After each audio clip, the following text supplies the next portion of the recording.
test how bright you are. Can you name yourself a master of observation, logical reasoning, and intuition? Here's 13 short riddles to put your brain to the test so that you can try to prove that you could become Sherlock Holmes 2.0. But first, don't forget to hit the subscribe button and ring the notification bell to join us here on the bright side. 1. Bad intentions. A woman invited her friend home for dinner. She made a meal of mashed potatoes and roast beef. For dessert, she cut an apple in halves and offered her friend one half along with some whipped cream on the side and put the rest of the cream in a separate bowl. She then ate her piece of the same apple. The friend died of poisoning, but the host survived despite eating from the same apple. How is that possible?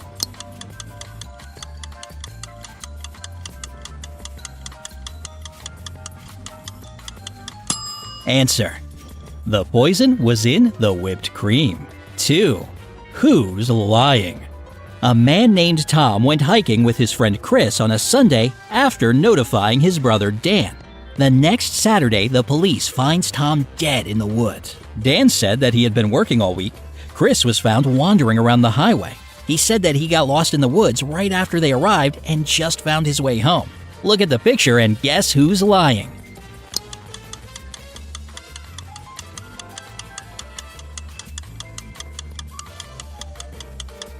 Answer: Chris is lying. How can he be so well shaven after being alone in the woods for a week? 3. Guess the name of the murderer. A rich man who lived in a beautiful house on Baker Street, Mr. Ronald Green, has just been kidnapped, and Sherlock Holmes has been appointed to the case. He finds a note at the crime scene written by Mr. Green. It read, 1st of January, 4th of October, 5th of March, 3rd of June. Sherlock knew that somehow the killer's name was hidden in the note.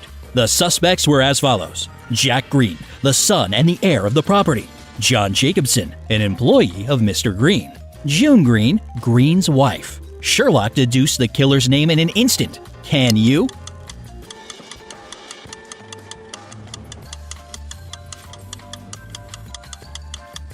Answer: the kidnapper was John Jacobson. I knew it! Take these details into account. 1st of January means the first letter of the word January, J. 4th of October means the fourth letter of the word October, O. The 5th of March means the fifth letter of the word March, H. 3rd of June means the third letter of the word June, N. The name spelled out is John. 4. Guess the victim and the murderer's name. There are 5 men. These are the clues you've got. 1. One of them shot and killed one of the other 5. 2. Dan ran in the New York City Marathon yesterday with one of the innocent men. 3. Mark considered being a farmer before he moved to the city. 4. Jeff is a top-notch computer consultant and wants to install Ben's new computer next week. 5. The murderer had his leg amputated last month. 6. Ben met Jack for the first time 6 months ago. 7. Jack has been in seclusion since the crime.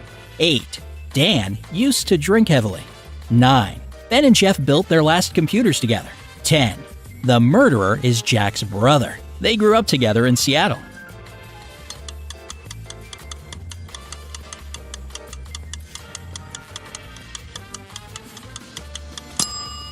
Answer: Jeff killed Mike. How do we know?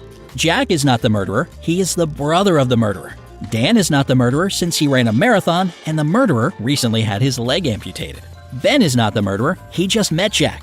Jack and the murderer grew up together. We know that Jeff is still alive because he wants to install Ben's new computer next week. Mike didn't grow up with Jack. If Jack, Dan, Ben, and Jeff are still alive, then Mike is dead.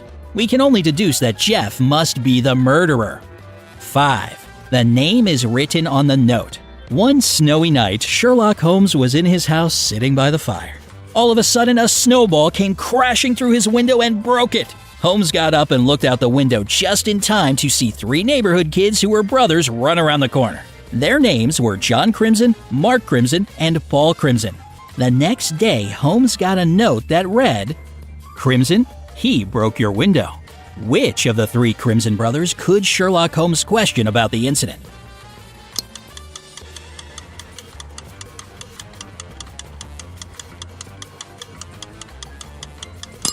Answer: it was Mark.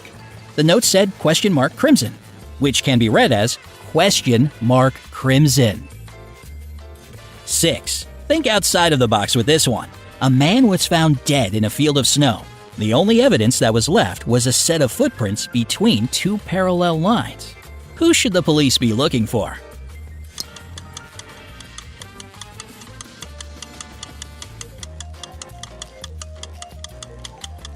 Answer: someone in a wheelchair. 7.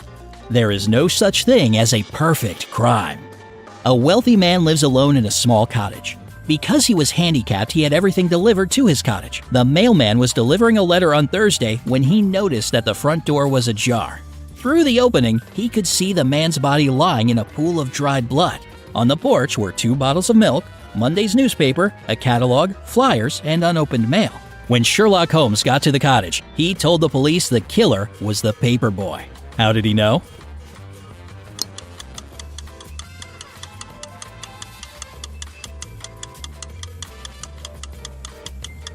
Answer: the absence of Tuesday's and Wednesday's newspapers indicated that the paper boy knew that the man was dead and therefore no one would read them. 8. Tricky trip. 2 friends left for a climbing trip, but only one returned from the vacation and said that his friend slipped while climbing and died. Upon investigating, the police arrested him saying, "We received a call from your travel agent. We know you murdered your friend." The man did not inform anyone about the trip. Then how did they know that he was the murderer?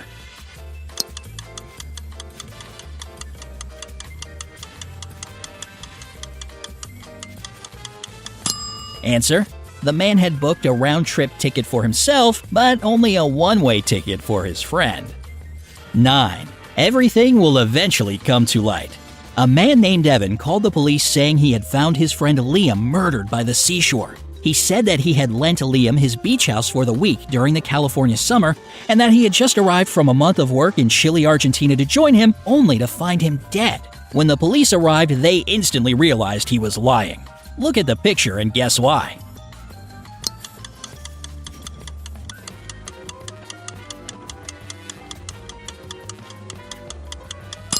Answer: if it's summer in California, it's winter in Argentina. The man was sunburned. He wasn't in Argentina, he was in California. 10. Not as obvious as it seems. Let's test your skills. You're shown the picture of these 2 women. One of them had been living in poverty for the last 10 years and just killed a man to pay her big debt. Can you figure out which one of them did?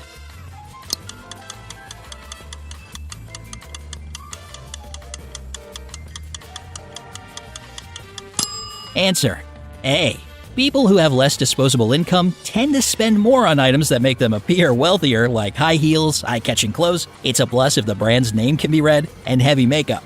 They usually spend more than they earn, so a full fridge for just one girl should reveal the truth. 11. You may kiss the bride? A man wakes up from a 2-day coma after a car accident with a case of amnesia. Suddenly, 2 women arrive at the hospital. One of them says she's his wife, and the other one says that they have kids. Who's lying?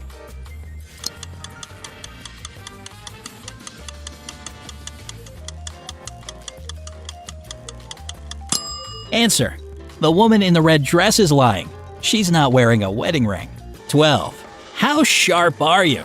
Sherlock Holmes 2.0 needs for his judgment to be sharp. Just by looking at the picture and only using your sharp, intuitive, and intellectual skills, tell us, which of these 2 families is poor?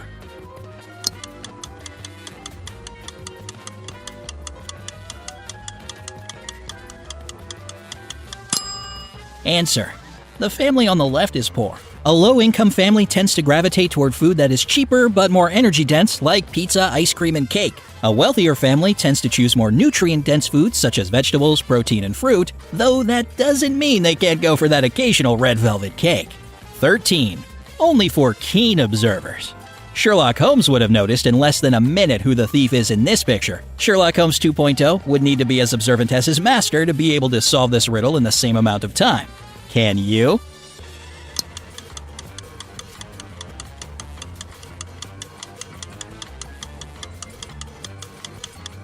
Answer: the woman in the yellow dress is the thief. The hint reveals that the thief is not the boy. The toy shop does not sell small teddy bears like the small bear the mother has inside her purse, or the little bunny the man is carrying in a bag. The store sells balls, and the woman in the yellow dress has one of them inside her dress, making it look like she's pregnant. How many riddles did you solve? Tell us in the comments below. Be sure to give this video a like, challenge your friends by sharing it with them, and click subscribe to stay on the bright side of life.